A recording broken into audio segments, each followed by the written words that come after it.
भगवान शिव शंकर पांच रूप मध्य अघर गोटे रूप एवं अघरी संप्रदाय अच्छी तेणु ये अघरी संप्रदाय एवं भगवान शिव शंकर जो अघरी रूप से विषय आज आम जाना जे अघरी संप्रदाय माने आपण मैंने देखिथे समाज में अच्छा से शिव प्रति समर्पित एवं अघरी अर्थ तांकर कौनसी घोर नहीं अर्थात कौनसी माने बाछ विचार नहीं से सरल सरल जीवन यापन करती खाद्य पेय कौन बाछ विचार नहीं कौन माने स्वादिष्ट खाद्य खाइले जहाँ से खाद्य को जो भाव में से मन कर खाती कौन माने शब को से खाई जाती ये भाव में समान दृष्टि समान दृष्टिभंगी से भाव में करती श्मशान रही से माने शरीर में भस्म विलोपन करी जो भाव में भगवान शिव शंकर शरीर में भस्म विलोपन करती से भाव में से शरीर में से भस्म लेपन करी से माने जो श्मशान को जाई शव उपर बसिकी से साधना करती कला जादू से पारंगम बोली अनेक मत दियंती एवं से जहाँ को आशीर्वाद करती से रोग व्याधि ये सब भल हुए बोली से दाबी करती सी होती जो अघरी साधु भगवान शिवंकर जीवंत रूप बोली कली जुगे भगवान शिवंकर जीवंत रूप बोली से ग्रहण कराए एवं ये जो अघरी सब माने जो संप्रदाय माने से जनबसती ठारू से दूर माने दूरेकी रहती कोलाहल ठारू दूरेकी रही से भगवान शिवंकर साधना से मग्न रहती एवं ये जो अघरी संप्रदाय जो आविर्भाव संपर्क में किभली भाव में हेले से विषय में आम पौराणिक कहानी को जदि जीवा जे भगवान शिव शंकर से माने दक्ष प्रजापति जो कन्या जी कि सती को से बह करते किंतु दक्ष प्रजापति ए राजी नथिले जे शिव से उलग्न अवस्था रोचंती भस्म विलोपन करुँच घर द्वार किसी ना कैलाश पर्वत केतबे श्मशान रोचंती तेणु एभली एक अमंगल वेशधारी जो पुरुष को कन्या देवाई राजी नथिले किंतु सती निज इच्छा से पिता विरोध सत्वे से शिव को बह करते जुग जुग धरी शिव को से प्रति रूप में पाइबापी से जो तपस्या से कर आसी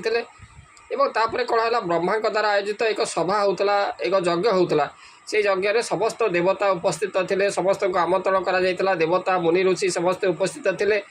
समस्ते बसी यही समय शिव अच्छा ब्रह्मा अच्छा समस्त देवता यही समय दक्ष प्रजापति पहुँची गले से जो सभा मध्य को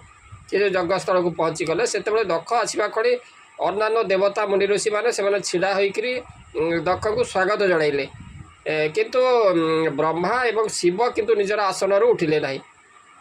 से दक्ष देखिले जे ब्रह्मा से भाविले जे ब्रह्मा होउचंती मोर पिता जेहेतु पिता हेतु से मते माने ठिया होकर सम्मान न जणाइले चलिबो किसी असुविधा नहीं पिता कहीं से छिड़ा हे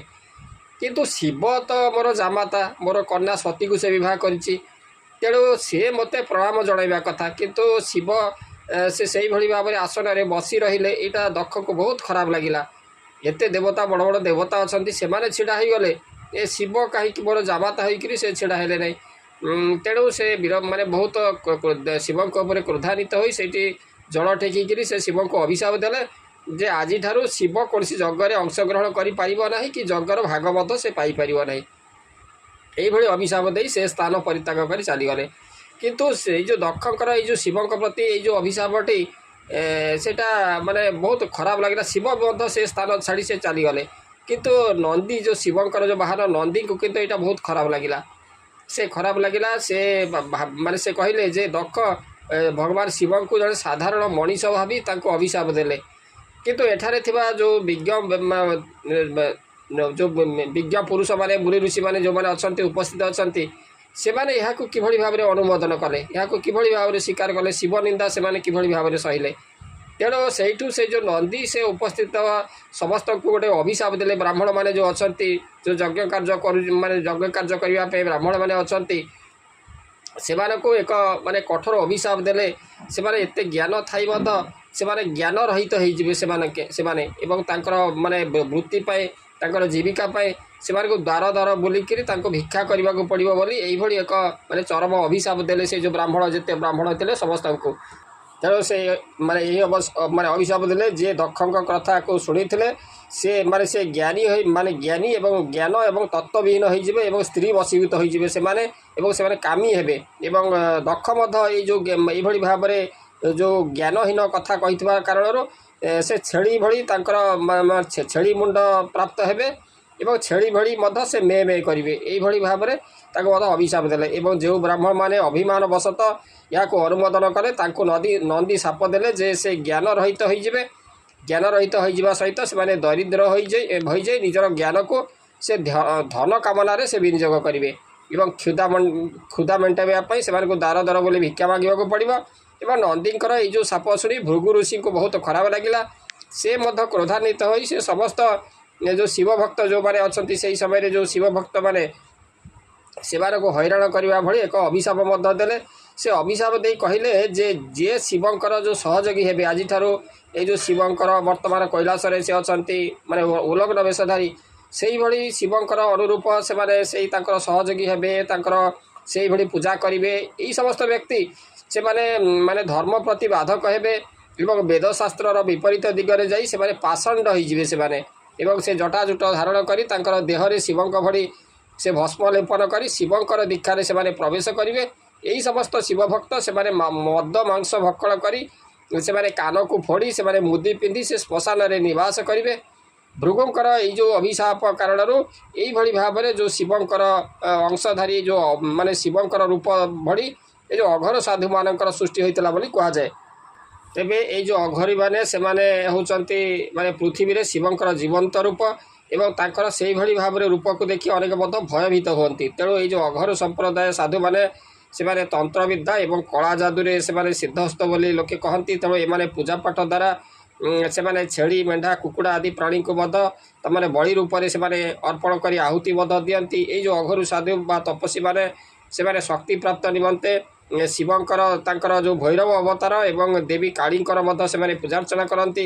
एवं तांकर जीवन यापन निमंते एमाने कौनसी सुख सुविधा प्रति से आग्रही नुहंती से अघरी मैंने से निज निज घर संसार समाज त्याग करी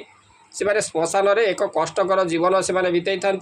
ये मृत शव उपर बसिकी कि माने मृत शव पाखरे कि शव उपर बसी से पूजा साधना से करती एवं श्मशान भस्म को से शरीर में से बलि हुंती एवं तापर एमाने कौन करती एमानक अनेक चमत्कार शक्ति थाए एमाने असाध्य रोग को भल करदेवार से दाबी करती एवं अघर साधी मैंने सबुठ उच्च कोटीर माने शिव भक्त एमाने भगवान शिवंठारे ये जो माया संसार किभली भाव में मुक्ति पाइबे से प्रार्थना करती जो भाव में बारंबार ये जो यह धाम जन्म मृत्यु चक्र में घूरने को न पड़े तेणु एमाने मन में भगवान शिव से मन करती जो भगवान शिव होती सर्वभूता सर्वज्ञानी एवं सर्वशक्तिमान अर्थात भगवान शिव से प्रत्येक स्थान में अच्छा विद्यमान अच्छा प्रत्येक जीव मध्य अच्छा प्रत्येक वस्तु मध्य भगवान शिव विराजमान करुँच जत्र जीव तत्र शिव तेणु शिव ही होती संसार समस्त ज्ञानर परिपूर्ण भंडार एवं से होती सर्वशक्तिशाली तेणु ये माने जो शिव पूजारे शिवों ठार से आशीर्वाद प्राप्त करती एवं ये जो सृष्टिर रचना को स्वीकार करी से शिव माने ये जो सृष्टिर रचना को अस्वीकार करी जो माने शिव को अस्वीकार करती माने से माने यहाँ हूँ से माने जे माने तांकर सृष्टिर रचना को अस्वीकार कर अर्थ हूँ